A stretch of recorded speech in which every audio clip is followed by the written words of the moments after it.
여러분 안녕하세요. 반갑습니다. 자, 여러분 지금 리플과 SEC 간에 소송이 판결이 났어요. 4년 정도에 걸친 법정 싸움이 종식이 됐다.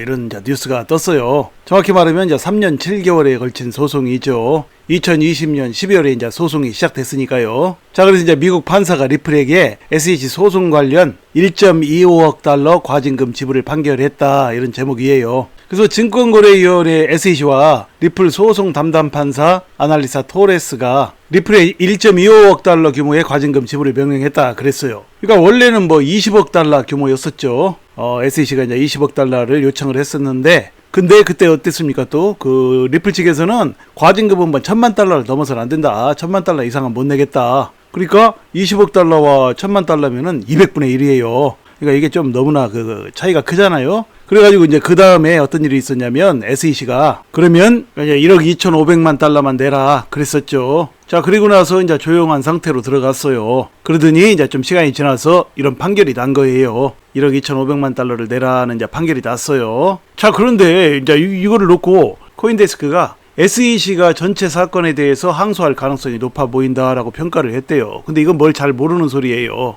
왜냐? 저기 내용을 잘 보세요. 이거 지금 방금 전에도 말씀드렸지만 1억 2,500만 달러를 내라고 중간에 합의 비슷하게 그렇게 SEC가 양보를 했었어요. 그러니까 원래는 SEC가 20억 달러를 내라고 했다가 그 다음에 리플 측에서 이제 1,000만 달러밖에 못 낸다. 그러니까 200분의 1이죠. 그러니까 그 다음에 또 어떻게 했냐면 SEC가 그러면 1억 2,500만 달러만 내라 이랬어요. 그러니까 20억 달러에서 1,000만 달러 200분의 1이죠. 거기 한 중간 정도 규모인 1억 2,500만 달러로 말하자면 이게 합의를 본 거예요. 판사는 이렇게 과징금 지불을 명령을 했지만 결국은 이게 합의라고 봐야죠.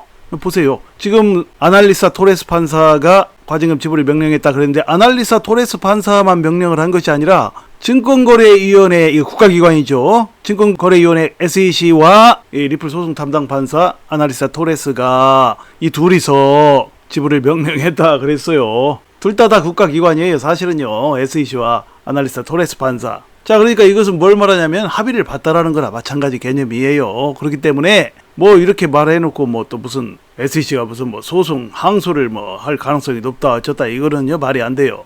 이거 잘못 사람들이 생각하면 판사가 이렇게 판결을 했기 때문에 이제 판결에 SEC가 이제 불만을 품고 항소를 할 가능성이 높아 보인다. 이렇게 해서 이제 또 불안해하고 있죠. 그러나 내용을 면밀히 여러분께서 잘 이해를 하다 보면 이제 항소하지 않을 가능성이 높다는 걸 알게 될 거예요. 결국은 리플과 SEC 간에 서로 마쿠에서 합의한 사항에 대해서 이렇게 판결을 한 것이라고 봐야죠. 자, 그 다음 보시면요. 100만에서 1000만 XRP 보유 지갑이 보유량이 사상 최대가 됐다 그랬어요. 그러니까 리플 XRP 시가총액이 24시간 동안 23% 증가했대요. 그러니까 이제 소송 문제가 타결이 되니까 이제 너도나도 이제 많이 또 추가 매수도 하고 새로운 매수세도 일어나고 그런 것이죠. 자, 그래가지고 소셜 미디어에서 그러니까 인터넷상에서 언급된 수도 1월 이후에 최다 수준이래요. 리플 XRP가 이제 인기가 생긴 거죠. 이제 소송 문제가 타결이 됐으니까. 자, 그 다음 보시면 리플 판결을 놓고 집행을 통한 규제의 패배다. SEC는 승리라고 강변할 것 어쩌고저쩌고 또 누가 그런 얘기를 했어요. 이건 내용을 깊이 있게 모르고 하는 소리들이에요. 전부 다요. SEC가 승리라고 강변합니까? 지금 소송 문제를 지금 SEC는 빨리 끝내려고 하고 있죠. 왜냐면 SEC는 미국 현 바이든 정부이고 해리스가 다가오는 이제 11월 5일 날 대선에서 승리를 하려면 SEC가 무슨 승리라고 강변하고 어쩌고 할 일이 없어요. 지금 SEC 입장에서는 말이죠. 빨리 소송을 종결짓고 해리스에게 힘을 실어줘야 돼요. 근데 뭘 또 승리라고 강변을 한다든지 또는 항소를 한다든지 그런 일은 저는 거의 없을 것이라고 봐요. 자, 승리라고 혹시라도 강변을 하는 그런 말들이 언론에 내비치면 그런 것이 전부 다 그냥 대중들을 헷갈리게 하고 속여먹는 그냥 헐리우드 액션일 뿐이죠. 자, 저는 그렇게 보고요. 자, 그 다음 보시면 여기 제가 방금 전에 아까 드린 말씀이 나오네요. 자, 리플사가 8일 미국 증권거래위원회와의 합의를 통해 약 3년 반 동안 이어온 기나긴 소송을 종료했다. 종료됐어요, 지금요. 자, 그래서 여기 보시죠. 자, 여기 중요해요. 미국 뉴욕 법원의 아날리사 토레스 판사가 공개한 판결문에 따르면 리플사와 SEC는 리플사의 1억 2,500만 달러의 민사벌금 납부를 통해 합의에 도달했다. 그랬어요. 그러니까 이 금액, SEC가 요청했던 금액이죠. 처음에는 20억 달러 요청했어도 그 다음에 1억 2,500만 달러로 깎아줬었죠. 자, 이거에 벌금 납부를 리플이 했으니까 그러니까 합의가 된 거예요. 리플과 SEC 간에요. 판사가 판결만 했을 뿐이지. 자, 그래서 리플사와 SEC는 사실상 1년 전 발표된 약식 판결문을 토대로 1년 전이면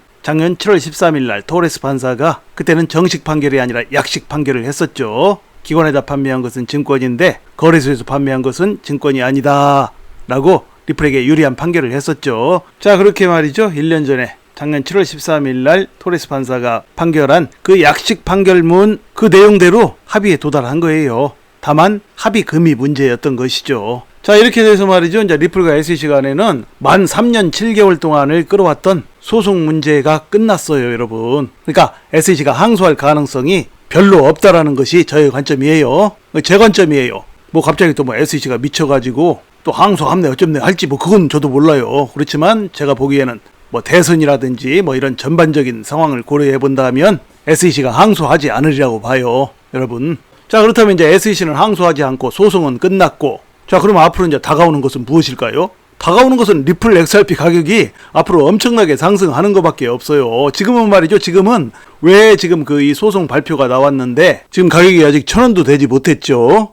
꽤 오르긴 올랐는데 20몇 프로 올랐어요. 올랐는데 아직 1,000원도 되지 못한 이유가 지금 긴가민가 하고 있는 거예요. 사람들이 뭐 이것도 뭐 항소하는 거 아니야 어쩌냐, 학습 효과죠 이른바. 항상 그래요. 뭐 주식이든 코인이든 뭐 어떤 뭐 큰 호재가 뉴스가 발표되고 나면 당연히 크게 올라야 되는데도 뭐 뉴스에 팔아라 뭐 이러한 또 그런 심리도 또 작용도 하고, 또 이렇게 한 4년 정도를 끌었던 소송이 종료됐으니까 또 리플에게 또 유리한 쪽으로 판결이 났고, 그러면 당연히 올라야 맞은데 또 뭐 그 자리에서 긴가민가 하는 뭐 그런 거 있어요. 주식이든 코인이든 그래요. 당연히 올라야 되고 많이 올라야 되는데 긴가민가 하다가 또 잠시 왔다리 갔다리 하다가 또 그보다 더 올라요. 부동산도 그래요. 항상 앞으로 엄청난 그 어떤 호재 그런 걸 놓고도 중간중간에 잠시 또 헤매는 모습을 보이고 그러죠. 그러다가 조금 지나서 그때 또 뭐 또 어떤 분위기 띄우는 얘기가 나오고 하면 그때 또 한번 팍 오르고, 또 그 다음에 또 왔다리 갔다리 하다가 또 어떤 분위기 띄우는 얘기가 한번 나오면 또 오르고 해서 이렇게 계단식으로 오르죠.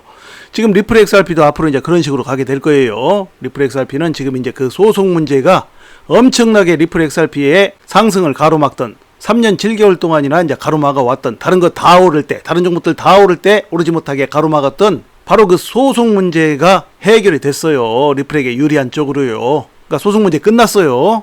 자, 이제 소송 문제가 끝났으면 리플 XRP는 앞으로 어떻게 될까요? 이제 리플 XRP는 앞으로 뭐 끝없이 오르게 되어 있어요. 일전에 그 이유가 뭐라고 그랬죠? 자, 리플과 SEC 간의 이제 소송 문제가 지금 끝났고 이제 항소도 하지 않을 것이라는 것이 좀 더 시장에 더욱더 분명해지고, 그렇게 되면 이제 제일 먼저 일어날 일이 무엇입니까? 그동안 기관들이며 은행들이 있죠. 특히 전 세계의 은행들이 리플과 SEC 간에 이제 소송이 걸려 있었기 때문에 리플 XRP를 적극적으로 취급하지 못했죠. 전 세계의 은행들이요. 그런데 이제 이 소송 문제가 이제 완전히 그렇게 리플에게 유리한 쪽으로 끝나고 소송 문제에 그런 먹구름이 거쳤으니까 전 세계의 기관과 은행들이 적극적으로 리플 XRP를 매입을 하게 된다라는 얘기예요. 그러면 리플 XRP 가격이 엄청나게 이제 상승을 하게 될 거예요. 자, 그리고 그 다음에 일어날 또 호재가 바로 리플 XRP 회사, 그러니까 리플랩스의 나스닥 상장이죠. 자, 나스닥에서는 이미 리플랩스 이 회사에게 계속해서 이제 러브콜을 보내왔어요. 근데 리플의 CEO 갈링하우스가 그때 그런 얘기를 여러 번 했었죠. 소송 문제가 끝나지 않았기 때문에 끝나지 않은 상태에서 상장을 하는 것이 바람직하지 않다. 그래서 이제 소송 문제가 끝나면 기업 공개를 할 것이다. 그러니까 이제 나스닥에 상장을 할 것이다. 그렇게 얘기를 했어요. 자, 그러면 또 뭐 그 리플이 이렇게 기업 공개하고 뭐 나스닥에 상장하고 뭐 이러면은 그 이슈가 또 만만치가 않죠.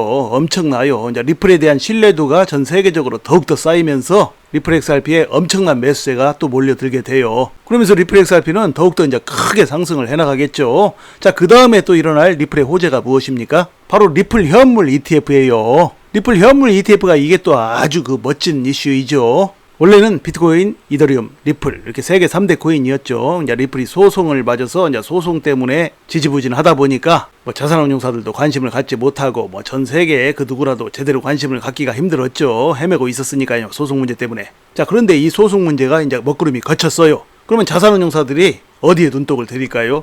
저는 이제 앞으로 말이죠. 이 자산운용사들, 전 세계의 유수한 자산운용사들이 이 리플 XRP에 어마어마한 눈독을 들이고 이 리플 XRP를 서로 취급을 하려고 경쟁을 하게 될 거예요. 왜냐면 이제 리플 XRP는 뭐 전 세계적으로 인기 있는 코인이기 때문이죠. 그러니까 리플 XRP는 말이죠. 전 세계적으로 아주 홍보가 잘 돼 있어요. 다른 코인들보다 엄청나게 홍보가 잘 돼 있어요. 자, 그렇기 때문에 이제 이 리플 XRP가 이제 또 현물 ETF가 또 출시가 되고 그런 이슈가 나오고 또 출시가 되고 그렇게 되면 리플 XRP는 이제 더욱더 크게 상승을 하게 되죠. 자, 이런 호재들만 해도 리플 XRP가 앞으로 이제 상승을 하는데 어마어마한 상승을 하는데 멋진 동력이 되죠. 근데 이거 말고도 지금 리플 XRP에 잠재되어 있는 호재들, 그 호재들이 한두 가지가 아니에요. 이로 말할 수가 없어요. 자, 이것이 저의 관점이고요. 자, 리플 XRP는 앞으로 시간이 흐를수록 멋진 상승을 해나갈 것이라는 것이 저의 관점입니다. 자, 여러분 참고하세요. 자, 여러분 지금 해외 거래소 비트겟에서요. 그 연리, 그러니까 이자요. 연리 최대 500%를 주는 저축 프로그램을 이제 실시하고 있어요. 이번 달 한 달 동안 8월 1일부터 8월 말일까지 한 달 동안 연리로 500%니까 그러니까 한 달 동안이면 어떻게 되죠? 40%가 넘죠. 그러니까 300달러를 비트겟에 8월 1일부터 8월 말일까지 그렇게 이제 맡겨 놓으면 17만 원이 생기는 거예요. 그러니까 이제 신규 유저만 대상으로 해서 주는 거예요. 자, 그러니까 여러분 참고하시고요. 그 내용을 알고 싶으신 분들은 영상 하단 설명란이나 또는 댓글란 상단을 보시면 설명이 되어 있으니까 참고하시기 바랍니다. 부디 이제 여러분께서 이제 앞으로도 차분하고 지혜로운 투자로 앞으로도 여러분의 인생을 바꿀 만한 멋진 수익들을 내시기를 간절히 소망합니다. 자, 이야기를 마칩니다. 여러분 시청해 주셔서 감사드리고요. 항상 건강하시고 행복하세요. 감사합니다.